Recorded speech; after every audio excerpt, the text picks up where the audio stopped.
Biba byiza cyane kuri wowe turi kubana muri aka kanya. Ndagira ngo tuganire turebere hamwe ibyiza byo kurya sezame. Ese ubaye urya sezame mu mubiri wawe byagenda gute? Hari abantu benshi sezame bazikoresha mu buryo bwo kwita ku bwonko, ku gihe batangiye guhura n'ikibazo cyo kwibagirwa bagatangira gukoresha sezame. Ibyo ni ibisanzwe, ni ibintu abantu bazi. Ni ibintu abantu bazi ko sezame ari umuti cyangwa se ari ibiryo by'ubwonko. Iyo tuvuze ngo ni ibiryo by'ubwonko bisobanuye ko sezame nyine kuzirya bifasha ubwonko cyane ku bantu bajya bahura n'ibibazo byo kwibagirwa. Ariko reka tuvuge n'ibindi bitandukanye sezame izagufasha kuri wowe ugiye gutangira kuyikoresha mu buzima busanzwe bwa buri munsi. Rero tugiye kubana ni Nathaniel hafi ya Bora, kandi ndushaho kugushimira wowe wamaze gukora subscribe, hanyuma wowe utarayikora kandi nawe igihe niki kugira ngo uyikore, hanyuma tujye tubana no mu biganiro bitandukanye tugenda tukugezaho. Ikaze. Ubundi sezame ni ibinyampeke cyangwa se n'utubuto dutoya, ahanini usanga dukunda kuribwa ku migati. Usanga badukoramo imigati, badushyira ku migati. Hari abatunywa mu gikoma, hari abatunywa nk'isosi. Rero utu tubuto akenshi dukunze kuboneka mu bihugu bishyuha cyane, harimo ibihugu bya Afurika, ibihugu byo muri Aziya, ibihugu byo muri Amerika y'Epfo. Aho hose sezame barazikoresha cyane, bazikoresha nk'umuti cyangwa se n'ubundi nk'ibiryo bisanzwe byo gufasha umubiri. Ariko sezame zifite umubiri uhambaye cyane, zifite umumaro uhambaye cyane ku buzima bw'umuntu, cyane cyane ku bwonko.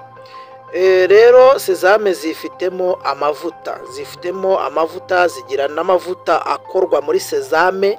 Ayo mavuta yitwa sesame oil.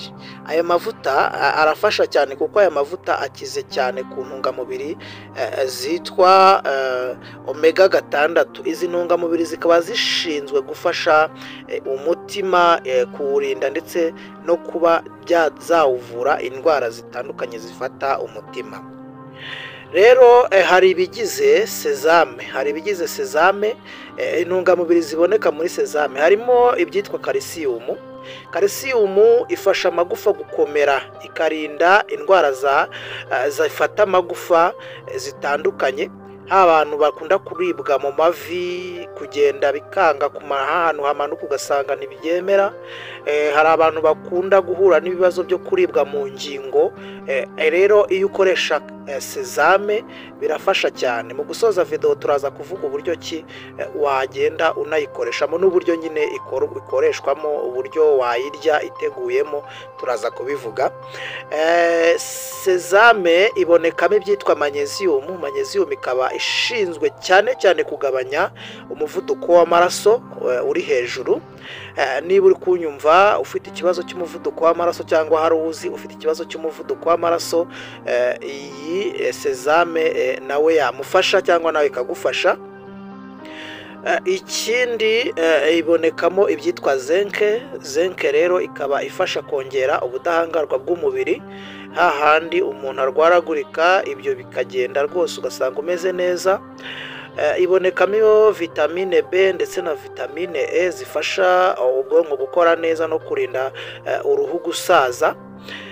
Ikindi ibonekamo ibyo bita omega 6 nk'uko twari twabivuze haruguru. Ni amavuta aboneka muri sezame. Rero ari amavuta bitewe n'ari amavuta rwose izira omega 6 uzisangamo, kandi zifasha umutima gukora neza.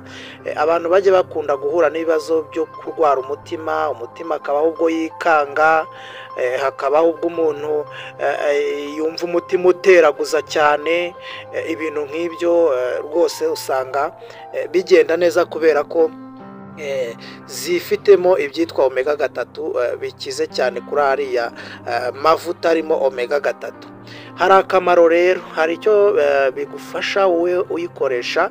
Niba uri kutwumva ukaba utangiye gukoresha, ukaba ugiye gutangira gukoresha sezame ntuzongere kuzirengagiza nyuma yo kumva aka kamaro. Akamaro ka mbere, sezame yongera ingufu z'imyororokere. Sezame yongera ingufu z'imyororokere, ubwo hano bisobanuye ko ibijyanye no gutera akabariro haba ku mugabo n'umugore, ingufu nyine ziraboneka n'imbaraga zo kubikora. Ikindi, sezame zifasha umubiri gukora intangangabo ndetse n'intangangore. Buriya sezame kuzinywa mu gikoma, kuzinywa mu sosi cyangwa kuzihekenya zikaranze cyangwa ari mbisi, cyane ari mbisi buriya ku mugabo ni ingenzi cyane kuko zirafasha kuba umugabo intanga zirushaho kwikora. Kandi abantu bajya bahura n'ibibazo by'ikorwa riri hasi cyangwa se intangangabo ugasanga ni nkeya, bishobora kugira n'ingaruka ku buzima bw'umugabo, tangira rero wifashishe sezame, ziragufasha cyane. Ikindi, zirinda gusaza kw'imyanya y'ibanga cyangwa se kugabanuka k'umubyimba, cyane ku bagabo, kunyunyuka kw'igitsina, handi usanga umugabo yaratangiye kubona ko rwose igitsina cyatangiye kugabanuka. Rero biragenda bikagufasha cyane, ntihabeho kuba ya misemburo ishinzwe gutuma iyi myanya y'ibanga ikora neza, ugasanga nayo irakora neza cyane kubera sezame.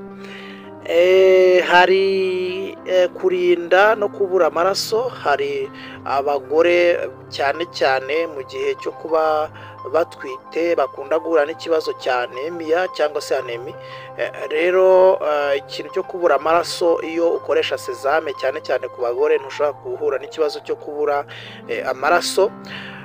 Ikindi, sezame zituma uruhu rusa neza cyane, ugasanga umuntu rwose uruhu cyane rwo mu maso ntabwo rukanyaraye, rurarambutse kandi rufitemo amavuta mu buryo bugaragara, kubera ko sezame zifitemo amavuta kandi menshi ahagije.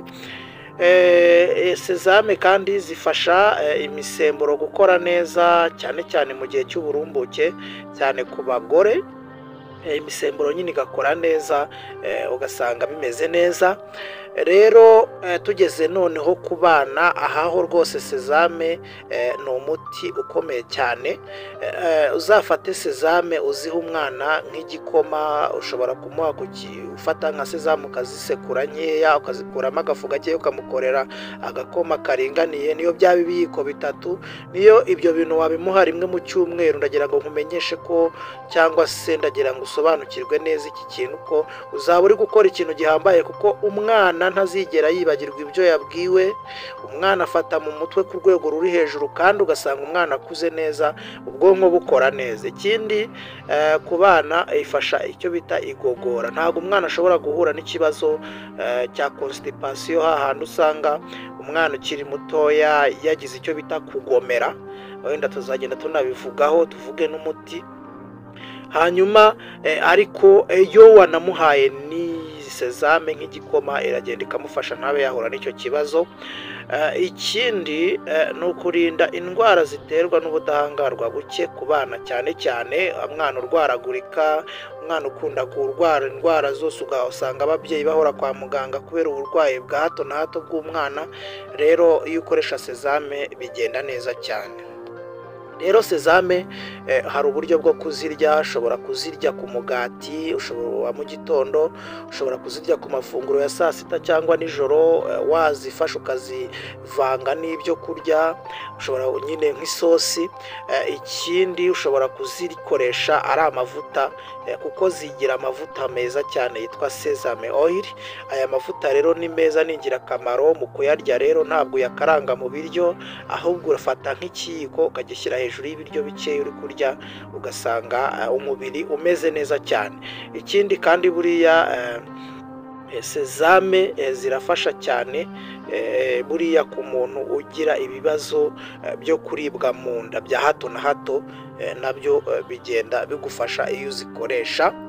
rero nubwo bimeze gutyo, sezame nyinshi bitewe n'uko zirimo amavuta menshi, ntabwo ari byiza kuzihekenya kenshi cyane, kandi ubaye unakunda kuzihekenya cyane, ni ngombwa kuzirya uzikaranze kugira ngo ugabanye amavuta aba arimo. Hari abantu baba bafite rero aleriji ya nati cyangwa se aleriji y'ibinyampeke, yahekenya ubunyobwa akagira aleriji, yahekenya isoya akagira aleriji.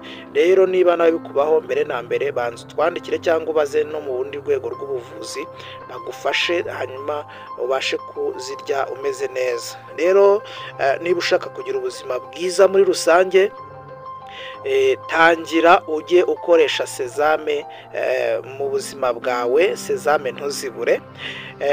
Hanyuma niba kandi ubona ko iki kiganiro cyangwa se wumva ko iki kiganiro cyakugiriye umumaro, ukaba uri mushya kuri iyi channel yacu ndetse yanyu na Nathaniel Afya Bora, ibuka gukora subscribe, dusigire igitekerezo cyawe, kuko mu bitekerezo byanyu niho dukura imbaraga zo kugumya gukora. Ikindi kandi wowe wakoze subscribe, ukora like, nawe sharing ndetse unatwandikire igitekerezo cyawe muri comment. Ngaho mukomeze kugubwa neza, Imana ibahe umugisha.